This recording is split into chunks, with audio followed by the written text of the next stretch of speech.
Hello बच्चों, आज हम करने जा रहे हैं क्लास 7th का chapter 12 that is reproduction in plants. तो बच्चों, अभी तक हमने एसेक्सुअल रिप्रोडक्शन के बारे में डिटेल में पढ़ लिया है। अब हम शुरू कर चुके हैं ऑलरेडी सेक्सुअल रिप्रोडक्शन, जिसके अंदर हम पॉलिनेशन को भी पढ़ चुके हैं। आज हम फर्टिलाइजेशन के बारे में पढ़ चुके हैं कि कैसे फर्टिलाइजेशन होती है फ्लावर के अंदर। आज हम शुरू करने जा रहे हैं फ्रूट एंड सीड फॉर्मेशन से। तो बच्चों, फ्रूट्स एंड सीड फॉर्मेशन, जैसा कि आप जानते हैं फ्रूट क्या है, mature ripened ovary is called fruit, और सीड क्या है, mature fertilised ovule is called seed. तो इसकी डेफिनेशन आपको पता नहीं चाहिए, फ्रूट और सीड किसे कहते हैं। और after fertilization the ovary grows into a fruit and other parts of the flower fall off. जब फर्टिलाइजेशन हो जाती है तो क्या होता है कि यह जो ओवरी होती है वो यहाँ पर ये ओवरी ये आकार में बढ़ जाती है, और बाकी जो सेपल पेटल है वो बाकी भाग झड़ जाते हैं। तो और जो ओव्यूल है, ये वाला ओव्यूल, ये ओवरी, मान लो ये ओवरी इतनी बड़ी हो गई और ये ओव्यूल आगे जाकर क्या बनाएगा, इसके अंदर सीड बनाएगा, बीज बनाएगा। The seed contain an embryo enclosed in a protective seed coat. अब अगर आप सीड निकालोगे, उसके अंदर एक छोटा सा एम्ब्रियो होगा जो आगे जाकर एक नया प्लांट बनाएगा। तो मतलब कह सकते हैं कि सीड के अंदर क्या होता है, एम्ब्रियो होता है जो आगे जाकर एक नया प्लांट बनाता है, और वह सीड कोट के द्वारा प्रोटेक्टिव होता है। Some fruits are fleshy and juicy such as mango, apple and orange. Some fruits are hard like almonds and walnuts. तो बच्चों, कुछ फ्रूट्स बहुत ही सॉफ्ट होते हैं जबकि कुछ फ्रूट्स बहुत ही हार्ड होते हैं। Seed dispersal in nature, same kind of plants grow at a different places. This happen because seeds are disperse to different places. तो जैसे हमने पोलन ग्रेन्स के बारे में पढ़ा था कि पोलन ग्रेन्स को कुछ एजेंट्स होते हैं जो एक जगह से दूसरी जगह लेकर जाते हैं, ऐसे ही जो सीड होते हैं या फ्रूट होते हैं उनको भी एक जगह से दूसरी जगह कुछ एजेंट्स लेकर जाते हैं तो ऐसा क्या होता है कि मान लो कोई पौधा, मैंगो का पौधा एक जगह है, अगर किसी ने उसके मैंगो लिए और किसी दूसरी जगह जाकर खाए तो वहीं पर उसने गुठलियाँ डाल दी, और गुठलियाँ डालने के बाद वहीं पर क्या हो गया, सीड ग्रो कर गया। तो इस तरह से एक जो प्लांट है पूरे वर्ल्ड में फैल जाएगा। तो इस तरह से कह सकते हैं कि यह बहुत इंपॉर्टेंट प्रोसेस है, seed dispersal. Sometimes after walk through a forest और फील्ड और a park you may have found seeds और fruits sticking to your clothes. तो यह बात तो मैंगो की हुई, लेकिन अगर कोई आप देखें, जब आप किसी जंगल या खेत या पार्क में जाते हैं तो आपके कपड़ों पर कुछ स्टिकी बीज चिपक जाते हैं, और जब उन्हें आप झाड़ते हैं एक जगह से, इतने आप उन्हें ऑब्जर्व करते हैं, आप इतने पार्क में से निकल के आ चुके होते हैं, तो दूसरी जगह झाड़ते हैं तो वहाँ पर वो ग्रो करने लगते हैं। इस तरह से वो एक जगह से दूसरी जगह उठकर चले आते हैं। Did you try to observe how this seeds were clinging to your clothes. तो आपको पता है ये सीड्स आपके ऊपर कैसे चिपके हैं। तो what do you think will happen if all seeds of plants were to fall at the same place and grow there. जैसा मैंने आपको बताया कि अगर कोई पौधा एक ही जगह लगा हुआ और वहीं पर उसके सीड बनते रहेंगे तो हमें दूसरी जगह ऐसे प्लांट्स देखने को नहीं मिलेंगे। जैसे मैंगो अगर साउथ में होता है तो नॉर्थ में भी होता है, और वेस्ट में भी होता है, और ईस्ट में भी होता है। अगर यह सिर्फ साउथ में होता और एक ही जगह इसके बीज गिरते रहते और वहीं पर ही रहते तो यह हमें हर जगह खाने को नहीं मिलता। There would be severe competition for sunlight, water, minerals and space. दूसरा कारण है कि अगर एक ही जगह बीज गिरते रहेंगे तो बहुत सारे बीज इकट्ठे हो जाएंगे, और वहाँ पर फिर कंपटीशन होगा, किसके लिए, सनलाइट के लिए, मिनरल्स के लिए, स्पेस के लिए, और फिर कंपटीशन में कुछ बीज उगेंगे और कुछ नहीं उगेंगे। तो as a result the seeds would not grow into healthy plants, और जो उगेंगे वो भी पूरी तरह से हेल्दी नहीं होंगे, तो इसका कोई फ़ायदा नहीं होगा। इसलिए सीड डिस्पर्सल एक बहुत ही इंपॉर्टेंट प्रोसेस है।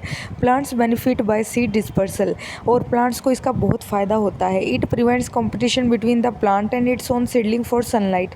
अगर प्लांट के जो सीड है डिस्पर्स हो जाते हैं तो इससे उनका जो स्पीशीज़ है, मतलब प्रजाति है, वो बची रहेगी, और एक जगह से दूसरी जगह हमें वो प्रजाति देखने को मिल जाएगी। और इससे जो ग्रोइंग सीड्स हैं उसी जगह पर जो ग्रो कर रही हैं उनके लिए भी कंपटीशन घट जाएगा। तो it also enable the plants to invade new habitat for wider distribution. और इस तरह से आप यह भी देख सकते हैं कि प्लांट्स क्या करेंगे, नई जगह पर ग्रो करेंगे तो उन्हें नए नए जो उनमें करैक्टर्स भी ऐड होंगे और वो सीख जाएंगे नई जगह पर अडेप्ट करना। तो आप देख सकते हैं seeds and fruits of plants are carried by wind, water and animals. जैसे कि पोलन ग्रेन को भी विंड, वाटर एंड एनिमल्स के द्वारा एक जगह से दूसरी दूसरी जगह पहुंचाया जाता है। इसी तरह विंड वाटर एनिमल्स फ्रूट्स या फिर सीड्स को भी एक जगह से दूसरी जगह लेकर चली जाती है। तो wind seeds such as those of drum stick and maple and light seeds of grasses और hairy seeds of aak and hairy fruit of sunflower get blown off with the wind to far away places. तो हवा के द्वारा उड़ने वाले fruit या फिर seed वो होते हैं जो बहुत हल्के होते हैं और उनके पंख जैसे आकार की आकृति होती है। जैसे ये सीड है, ये सीड ड्रम स्टिक का है और ये सीड मैपल का है। तो यहाँ पर सीड के ऊपर आपको हल्की हल्की ऐसे पंखों जैसी आकृतियाँ दिखाई देंगी। ये आकृतियाँ सीड को उड़ने में मदद करती हैं और हवा आती है तो इनको बहुत आसानी से उड़ाकर ले जाती है एक जगह से दूसरी जगह पर। और जैसे आप यहाँ देख सकते हैं कि यहाँ पर ये सीड नीचे ग्रो किया हुआ है और ऊपर बाल जैसी आकृति है। बाल भी क्या करती है, सीड को पैराशूट की तरह उड़ने में मदद करती है। तो बच्चों स्पेशली हमने एग्जांपल क्या लिए हैं, जैसे आक भी एक पौधा है। इसके जो सीड होते हैं उसके ऊपर हेयर लाइक स्ट्रक्चर होते हैं। तो और मैपल पे जैसे यहाँ पर आपको विंग्स जैसी स्ट्रक्चर दिखाई दे रही हैं। तो यह 4 प्रकार के पौधे हैं जिनमें 2 में तो हेयर जैसी स्ट्रक्चर है और 2 में विंग्स जैसी स्ट्रक्चर है। पर ये चारों को कौन एक जगह से दूसरी जगह लेकर जाता है, हवा। तो some seeds are dispersed by water. लेकिन अब बात करते हैं जो पानी के द्वारा एक जगह से दूसरी जगह जाते हैं। दिस फ्रूट्स और seeds usually developing floating ability in the form of spongy और fibrous outer coat as in coconut. तो यहाँ पर एक उदाहरण दिया गया कि जैसे कोकोनट है वो ज़्यादातर नदियों के किनारे या समुद्र के बीच पे आपको देखने को मिलते हैं। तो ये कोकोनट इन नदियों में गिर जाती हैं और कोकोनट क्या होता है, बहुत ही हल्का होता है, स्पंजी होता है। तो वो तैरता हुआ एक जगह से दूसरी जगह चला जाता है और एक ग्रो करने लग जाता है।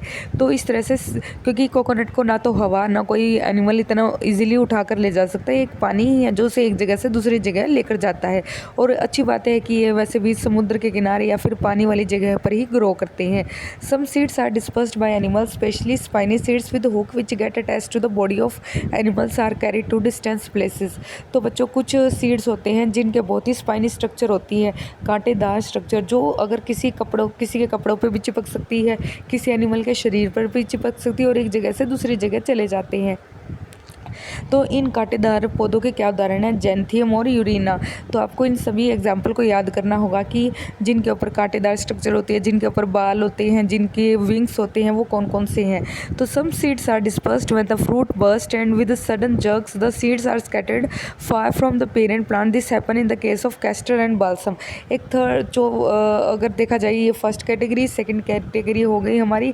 अब थर्ड कैटेगरी एक ऐसी कैटेगरी है जिसमें क्या होता है कि सीड एकदम से, जैसे यहाँ पर सीड है बहुत ज़्यादा, तो इस सीड एकदम से ब्लास्ट करेंगे और एकदम से हवा में उड़ जाएंगे और इस तरह से बिल्कुल फैल जाएंगे। और यह किन में पाया जाता है, यह हमें कैस्टर और बाल्सम के पौधों में पाया जाता है।